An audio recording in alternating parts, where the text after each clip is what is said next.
I'm noticing that I need to write a lot of specifications and that therefore I am becoming the bottleneck.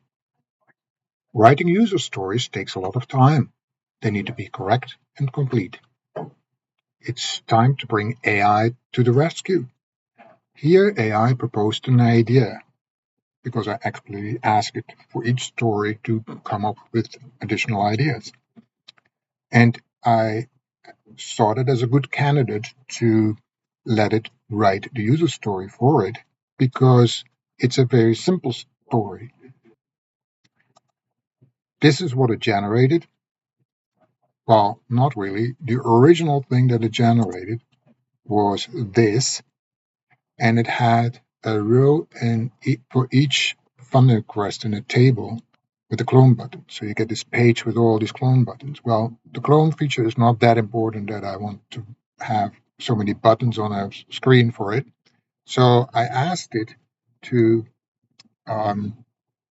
change it so that the clone button only appears on the detail page. Here we see the result. After my change request, it puts the button where I want it, and it writes this user story. It also wrote acceptance criteria.